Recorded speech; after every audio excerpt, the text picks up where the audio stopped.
Hello Aquarius friends, I'm Annie Botticelli and welcome to my Aquarius May 2022 Astrology Must Knows Horoscope Forecast. Definitely go to anniehelpsyou.com. That is the interface for all the free goodies I make for you each month. It has links to where I do even written horoscopes and there's so much there. If you forget that address by the time you get to the end of the video, if you are one of my YouTube viewers, you can click on the little more button with the arrow in the bottom right to reveal the notes and you'll find links there. And if you are a podcast listener, you can look in the notes underneath the podcast to find the links. This is for you if Aquarius is your sun sign, your moon sign, your rising sign, or any other Aquarius placement you get into as deep as you want to go. This is part of your astrological picture. And if you're a very late degree Aquarius, so we'll say February 15th through the rest of the sign or around 23 degrees through the rest of the sign, then I also suggest you listen to or watch my Pisces report because you very late degree people can benefit from both of those readings. So, May, another huge month. Let me just breeze through the topics we're going to discuss because we've got a lot going on. We've got almost double the sweet aspects again. This is a trend we've had for a couple of months. It was like that in April. We had a lot of sweet aspects in March as well. Prior to that, not so much. So that's definitely a blessing. And it's not everything, but it certainly helps when we have less bumps and more yays as far as the connections with the stars, right? When the stars are speaking each other's language in a way that is in accord, we definitely feel that layer. The next big must know is that we do have a lunar eclipse at 25 degrees of Scorpio. We'll talk about where that's going to show up for you all. There was also an eclipse April 30th. If you watched my April report, you'll hear about where that eclipse is showing up for you. The tides are now turning back because Mercury is going into retrograde May 10th through June 3rd, although the retrograde season lasts from April 21st through June 18th. So that big, nice open window that I have been so fired up about that started at the beginning of March and goes through around April. I said April 21st, but I meant April 27th. So April 27th through June 18th is when we have the retrograde. But before that, if you're still listening to this in March or April, it's the time to rage and blaze forward. Do the new things, make the commitments, buy the high ticket items, have clarity, set trips in motion. It's just very well indicated. And I'll talk more about that in the March and April reports. But if you're listening then you'll know that is the go time, the time to build your new webs. Now that we're moving into May, we're rolling back into retrograde where everything rolls inwards and backwards. Imagine the tides coming in. Imagine you trying to throw something out to sea and the tides bring it back. That's the energy that we're going to have for May and for half of June. So it's the time to chill out, hang out in your web, see what comes to you. Not to say that you can't travel if that comes up, but remember, Mercury retrograde is a time to leave room for last minute magic. Okay, so big must know now, and we'll talk more about this as we get into it, actually we may as well just talk about it now since we are. From April 27th through June 18th, it's a time to leave yourself as unscheduled as possible, and any plans that you make, know that they're likely to change or get called into question. If you're wanting to make more solid plans, make them in the March and April timeframe, and make them for the next big open window, which is around June 19th through August 21st, because those dates are more stable. They're outside of the retrograde, and it will be much easier to have clarity and make plans at that time. Okay, now in May, everything gets called into question. Could turn out all right still, but you're going to have to go through the confusion, the not knowing, any plans you did make. You might be like, hey, I don't know if it's going to work out. And that is just par for the course. So if you know this going into it, that when everything seems like it's falling out from under you at that time, then you won't be like, what the heck is going on? Because you already know what the heck is going on because I told you. All right, so that's a big must know. The last big open window free from the personal retrogrades that we have in 2022 is June 19th through August 21st. After that, we'll start to slip into Mars retrograde, then we'll have another Mercury retrograde, and things will be internal and retrospective again. All right, so be the spider, go back over things, clear up the piles on your desk rather than trying to launch something new. Go talk to your old friends rather than trying to go out and start brand new communities. Not to say that you can't say yes to an invite, but just know that the things that you think are going to be long-term now are more likely to be short-term or change in nature. Okay, so the next big must know is we've got strong Pisces energy, we've got strong Aries energy, and a ton of activity with Jupiter. Okay, so we're going to go into all those details. So let's get back to this eclipse. The lunar eclipse at 25 degrees of Scorpio on May 16th is going to bring big changes to everyone in the zodiac as far as money, finances, debt, loans, anything having to do with spousal, deep relationships or collaborations can be affected for every sign. We are in this time from the end of 2021 to the middle or so of 2023, where we're shuffling around our stuff versus other people's stuff. It's the Taurus Scorpio polarity, so my stuff versus your stuff and our stuff, and those questions, things are shifting around a lot in those arenas. Now, specifically for Aquarius, this is happening in your work sector. Okay, so all Aquarius placements, early, middle, and late degree, you are going to see the chance for big endings, big changes, culminations, recognition, final events, or things happening you've been waiting for a long time in your work career, employment, your life purpose, projects that you're working on. Let's say maybe you don't need to make money. Maybe you're retired, but you're working on a passion project, something where you're putting your stuff out into the world. This is ruled by this eclipse as well. To see more about how these eclipses can manifest, I recommend that all Aquarius placements watch my Eclipses in Scorpio video. So you can search for Annie Botticelli Eclipses in Scorpio, and you can search for that on YouTube. It will be more fine-tuned. Or you can go to my YouTube homepage and search for the Eclipse playlist and look for it there. Now, I also recommend that all Aquarius placements look for eclipses in Capricorn or the 10th house, because you will also experience that. Now, if you are a February born Aquarius, I also recommend that you look for my Eclipses in Sagittarius video, because from the Placidus perspective, you all in the February time zone or time frame, or 11 degrees to the rest of the sign, you're also going to have effects potentially in that 9th house. Immigration, teaching, learning, spiritual studies, things with your church or spiritual group, writing, publishing, long distance travel, different languages, all can be activated by this eclipse, especially for the February born or 11 degrees and after. Okay, so this eclipse is going to be making a square for Aquarius placements. So those of you who are in the late degree, so we'll say around 21 degrees through the rest of the sign, the closer to 25 degrees, you're more likely to get a little from this. Now, it doesn't have to always be bad, but it's definitely a pressure point. So those of you in the later degree spectrum, so we'll say like February 11th through the rest of the sign, and the closer you are to around the 16th, the more likely you're going to have extra pressure and extra outcomes from this eclipse. But don't be afraid, because just remember, sometimes pressure can be a good thing because it forces us to do something that we've been avoiding, and it can turn out really well. Okay, so the next big must know is this Pisces energy is still strong. We've got Venus lingering there for the first couple of days of May. We've got Jupiter there until May 11th, and we have Mars there until May 25th.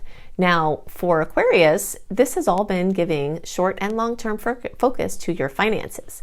All right, so hopefully you've had Jupiter give you nice, big, expansive surprises and goodies in your financial sector. You will still have some more time with the energy there, because even when Jupiter moves on to the 3rd house, which we will talk about in detail later, because it's not getting very far away before it goes into retrograde, you're still going to have this chance for financial increases from Jupiter for a while to come. All right, so if you haven't gotten your goodies yet, do know that you still can get them in that sector. Now, we're also going to have huge focus in Aries, and this is good news for Aquarius, because while those watery energies are kind of stifling for you, not fun, everyone having extra emotions, you having to deal with them, you having extra emotions, just things kind of being impeded in a lot of ways. When the Aries energies come, even though we are in a retrograde time, you will likely feel more zest, you will likely wind up clearing up a lot of unfinished business, and you are going to see a lot of, let's see, flow, we'll call it, because Venus is going to move through Aries from May 3rd through May 28th, and it's going to kiss every one of you Aquarius placements with a 60-degree angle, which is an angle of opportunity, meaning you have to do something with what happens. Whatever opportunity comes, and you might have to look for it, you've got to take action on it, and you can do something with it. But just keep in mind it might be shorter term than you think, because we still are within that web of the retrograde, but plenty of opportunities, zest, increase in physical vibrance, motivation, ambition, even with the retrograde, which usually means when we combine an increase in zest with a retrograde, it usually means zest for clearing up things, old things, so that you can get ready for the new things. Or that you can find great joy in going back to old projects or old things that you did. Now, besides having a kiss from Venus, also between May 25th and July 5th, all of you are going to get a kiss from Mars. All right, so if you are not feeling the zest yet, sometime along there, that date range, all of you are going to get a kiss, a boost from Mars through ambition, motivation, inspiration, and progress. So Jupiter moving through Aries is a very, very, very good thing. We're going to go again into details about what area of life that is going to mean for you, but first I want to give you some dates. May 11th through October 28th, Jupiter is going to sail through the first 8 degrees. That means you early degree, February born people, you all are going to be getting your kisses, well, at least up to 8 degrees, between May and October. Okay. Now, a kiss from Jupiter is a lot bigger than a kiss from a personal planet. So expansion, optimism, luck, all of these things, benevolence, protection, extra special kisses for you. Then it will go retrograde and go back into the last couple of degrees of Pisces again.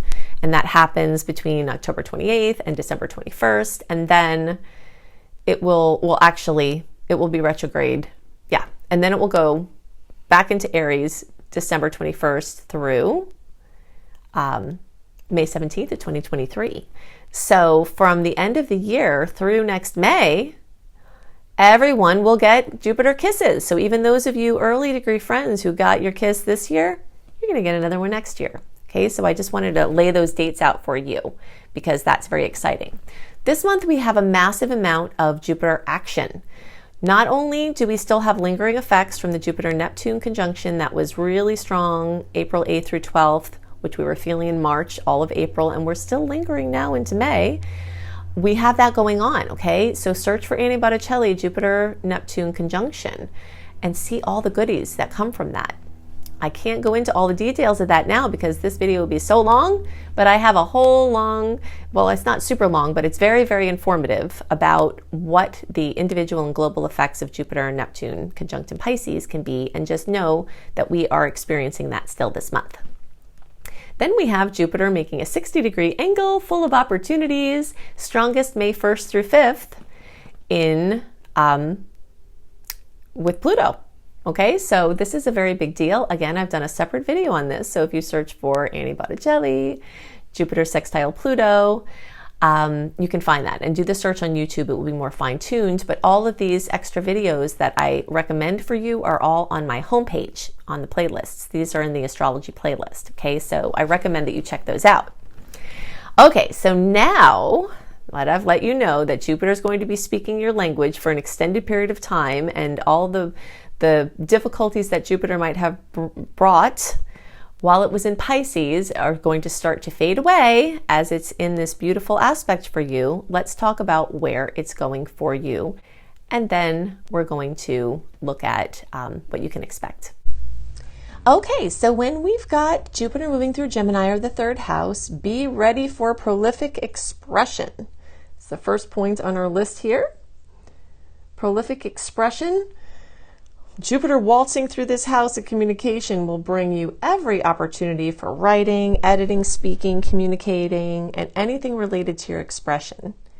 Even devices. So general communication, devices, your relationships and the communication there.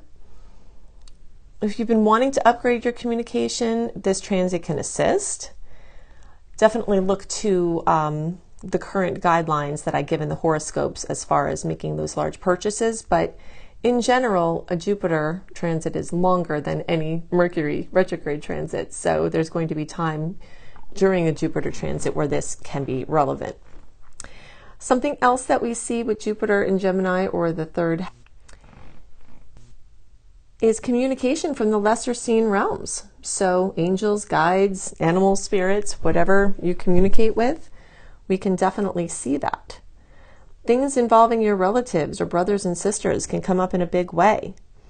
You know, transportation, vehicles, mobility, social scene, busyness are all topics we see. So we can take these rules, basically the widening, the broadening, the diversification, the luck, the amplification, the addition, excess, and apply them to these. So changes in how you see your social interactions, changes in how you see interacting with lesser seen realms, you know, an addition to your prolific expression, excess in any of these realms. So we just combine the energies of Jupiter with the energies of Gemini in the third house here. And then we add in the key points. Get that over here. To go big, right? If there's a computer you've been wanting, maybe it's the time to do it. If you want to have big writing dreams, maybe it's the time to do it. If you're not quite ready to make big moves, you can plant seeds for the future. So you see all of these points, expansion of any of these things here. The topic of freedom, maybe as it relates to something with one of your relatives, or freedom as it relates to your transportation. And changing your mind about something can change your life. So the way that we really understand these Jupiter transits is to take the foundations of what we understand about Jupiter and apply them to the section that they're in. And any, pretty much, it's my big plus sign, right? Anything from this column that you add to this column is going to be a potential that you have in this transit. So when we say that, you know, an expansion, an upgrade can happen to any of these things. Upgrade to your device, upgrade to your vehicle, upgrade to your relationship, upgrade to your social status. But sometimes if somebody, let's say, is drowning in a car payment, then they can get more freedom from going into maybe a less expensive car. So in which case a downgrade would bring more freedom, and a change in the perspective of the need to have that car could affect and bring more freedom. You see, maybe if you were limited by your viewpoint that you had to have a certain vehicle. These are just all examples and certainly not judgments. Everyone's experience is different, but just to help you understand how the combining of these key points bring about the potentials that are showing up here at this time for you. Okay, so I've given you lots to work with to help you make the most of the energies this month and to help you understand the energetic patterns at work and play. And if you'd like more resources, I've got all of these here. You can additionally go to the little more button, the little arrow underneath the bottom right of the video. Click on that, and all of the links that I'm giving you here will be clickable, right? So if you're looking for reading options, including a beautiful, very detailed 45-minute audio of your birth chart for $33 from my brilliant husband, you can find that at anniebclarity.com. You can go to anniehelpsyou.com, sign up for my free email newsletter. This is where you can access running a free birth chart. This is where you access my 28-day in-depth virtual coaching program called Shine for free. This is also where you'll find tons of blogs, and you get lots of other perks for being on my newsletter list. If you're looking for written horoscopes by me, always up a month early, you can go to cozybysweetstarlight.com. If you haven't seen this site, go to it. It is so beautiful. We've got, me and my team have lots of amazing astrology-inspired blogs and healthy living blogs. We've got hypnosis for all the signs. We've got healing frequencies for all the signs. I've got the written horoscopes that I write. We have yoga for all the signs. So it's just a very beautiful, comprehensive site. If you're looking for free courses on how to manifest money and wellness, you can go to lumlife.com, my school, Luminous Life Multiversity, LUMLIFE. You can also find my astrology education courses here, including my behemoth of a master course called Becoming a Professional Astrologer Mastery Course, which you can fully utilize even if you don't want to be a professional astrologer, but it certainly will get you up to the level where you could be and show you how to make your business a success. And payment plans are available there too. Now, I've also got 2 books out and more on the way. Planetology, How to Align with the Natural Rhythms of the Universe. You will find this on the bookshelves in all major booksellers, including all the Books A Million, all the Barnes & Nobles. It's right there on the shelf. Plus, you can get it on Amazon and through any independent bookseller. And you can find Radical Prayer on Amazon, and you can order it anywhere as well. So I hope you have a wonderful month, and I'll see you next month. Bye!